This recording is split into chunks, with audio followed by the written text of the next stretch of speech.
Sri Sai Satcharitra, chapter 16 and 17. Quick Brahma Jnana. These two chapters relate the story of a rich gentleman who wanted Brahma Jnana quickly from Sai Baba. Preliminary. The last chapter described how Mr. Cholkar's vow of small offering was completed and accepted. In that story, Sai Baba showed that he would accept with appreciation any small offering, offered with love and devotion, but if the same thing was offered with pride and haughtiness, he would reject it. Being himself full of Satchitanand, pure consciousness, knowledge, and bliss, he did not care much for mere outward formalities. But if an offering was made in a humble spirit, the same was welcome, and he accepted it with pleasure and avidity.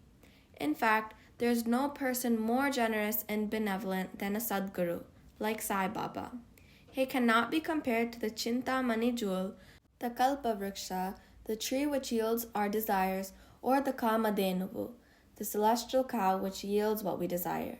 They give us only what we desire, but the Sadguru gives us the most precious thing, that is, inconceivable and inscrutable reality. Now let us hear how Sai Baba disposed of a rich man who came to him and implored him to give him Brahma Jnana. There was a rich gentleman who was very prosperous in his life. He had amassed a large quantity of wealth, houses, and lands, and had many servants and dependents. When Baba's fame reached his ears, he said to a friend of his that he was not in want of anything, and so he would go to Shirdi and ask Baba to give him Brahma Jnanan, which if he got, would certainly make him more happy. His friend dissuaded him, saying, "It is not easy to know Brahma, and especially for an avaricious man like you, who is always engrossed in wealth, wife, and children. Who will in your quest of Brahma Jnanan satisfy you? Who does not give away even a paisa in charity?" Not minding his friend's advice, the fellow engaged a return journey and came to Shirdi. He went to the masjid, saw Sai Baba, fell at his feet and said, "Baba, hearing that you show Brahma to all who come to you, I too have come here all the way from my distant place. I am much fatigued by the journey, and if I get Brahma Jnanan from you, my troubles will be well paid and rewarded." Baba then replied, "O my dear friend, do not be anxious. I shall immediately show you the Brahman. All my dealings are in cash and never on credit. So many people come to me and ask for wealth, health, power, honor, position, cure of diseases, and other temporal matters. Rare is the person who comes here and asks me for a Brahma Jnana. There is no dearth of people asking for worldly things, but as persons interested in spiritual matters are very rare. I think it is a lucky and auspicious moment when persons like you come and press me for Brahma Jnana. So I show to you with pleasure the Brahman with all its accompaniments and complications." Saying this, Baba started to show him Brahma. He made him sit there and engaged him in some talk and thus made him forget his question for the time being. Then he called a boy and told him to go to one Nandu Marwadi and get from him a loan of 5 rupees. The boy left and returned immediately, saying that Nandu was absent and his house was locked. Then Baba asked him to go to Bala and get from him the said loan. This time also the boy was unsuccessful. This experiment repeated again twice or thrice with the same result. Sai Baba was, as we know, the living and moving Brahma incarnate. Then some might ask, why did he want the paltry sum of 5 rupees and why did he try hard to get it? In reality, he did not want the sum at all. He must have known fully that Nandu and Bala were absent, and he seemed to have adopted this procedure as a test for the seeker of Brahma. That gentleman had a roll or bundle of currency notes in his pocket, and if he was really earnest, he would not have sat quiet and be a mere onlooker when Baba was frantically trying to get 5 rupees.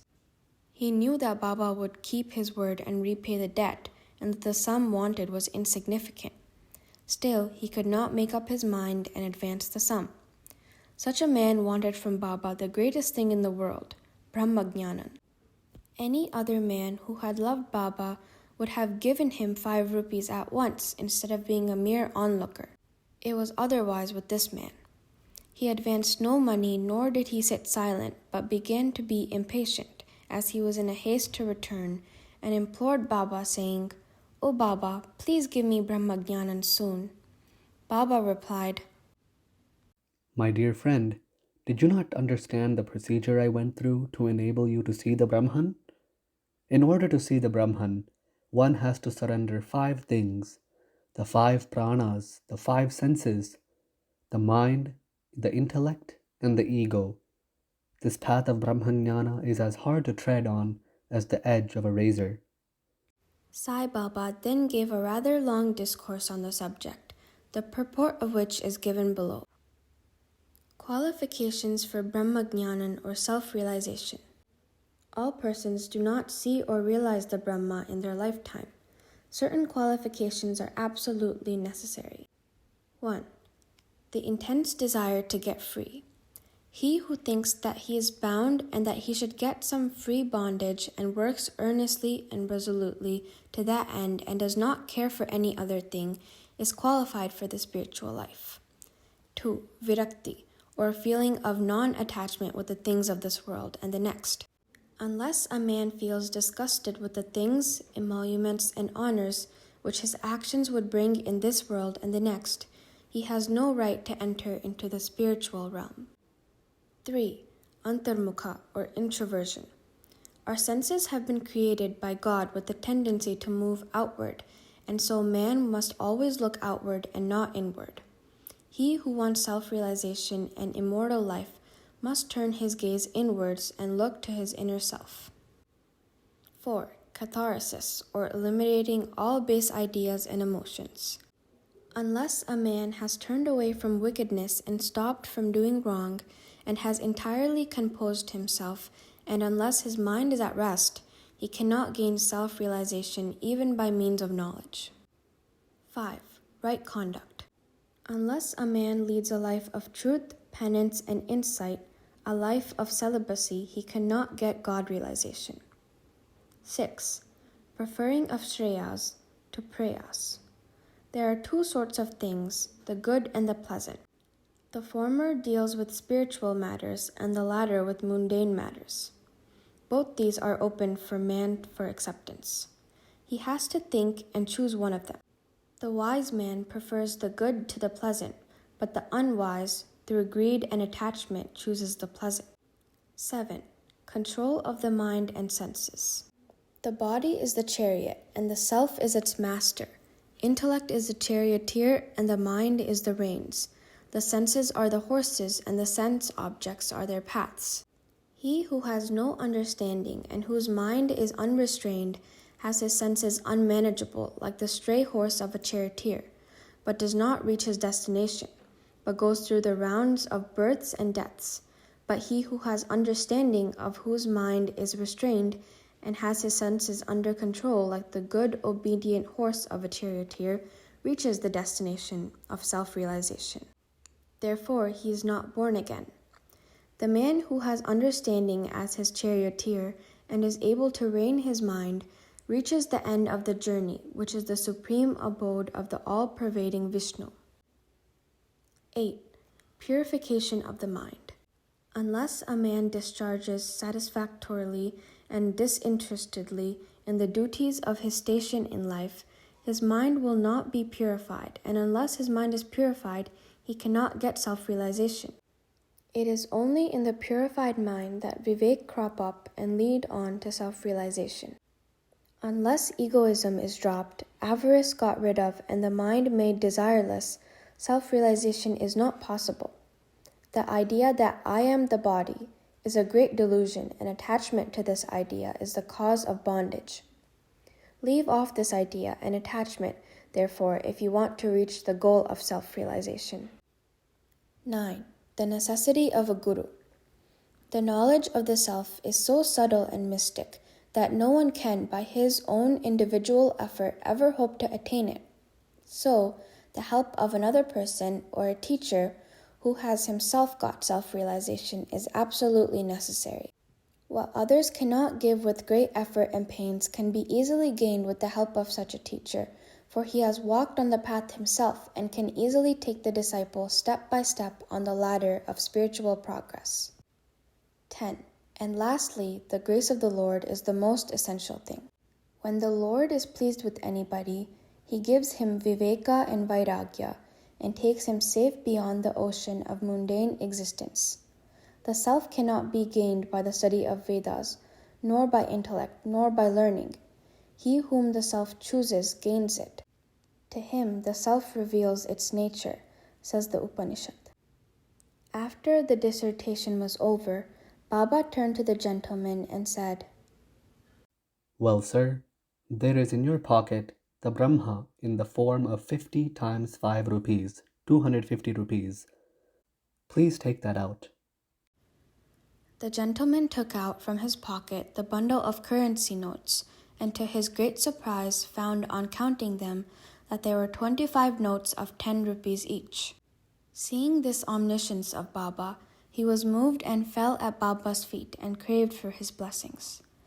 Then Baba said to him, Roll up your bundle of Brahman, money.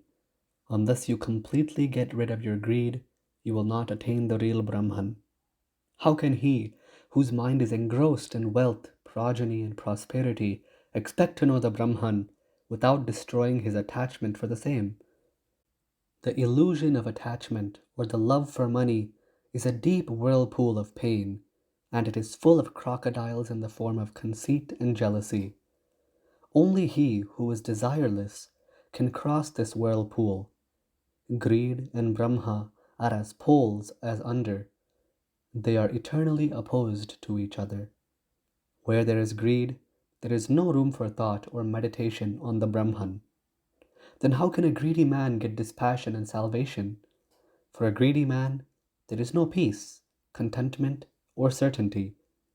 If there is even a little trace of greed in one's mind, all spiritual endeavors are of no avail. Even the knowledge of a well-read man who is not free from the desire of the reward of his actions, and who has no disgust for the same, is useless. This learning can't help him in attaining self-realization. The teachings of a guru are of no use to a man who is full of egoism and who always thinks about sense objects. Purification of the mind is absolutely necessary, and without it, all our spiritual endeavors are nothing but useless show and pomp. It is therefore better for one to take only what one can digest and assimilate. My treasury is full, and I can give anyone what he wants, but I have to see whether he is qualified to receive what I give. If you listen to me carefully, you will certainly be benefited. Sitting in this masjid, I never speak anything but the truth.